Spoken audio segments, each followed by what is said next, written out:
हमदर्दी जताने, साथ में टीवी वाले, प्रेस वाले, ताकि कल के अखबार में इनकी तस्वीर पहले पन्ने पे छपी हो।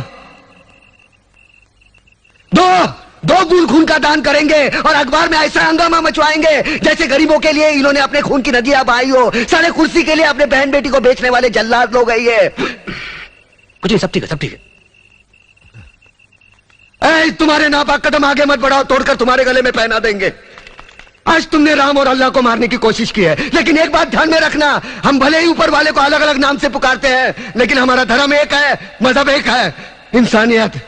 तुम जैसे पाखंडी लोग धर्म के नाम पर हम लोगों में नफरत का जहर नहीं फैला सकते।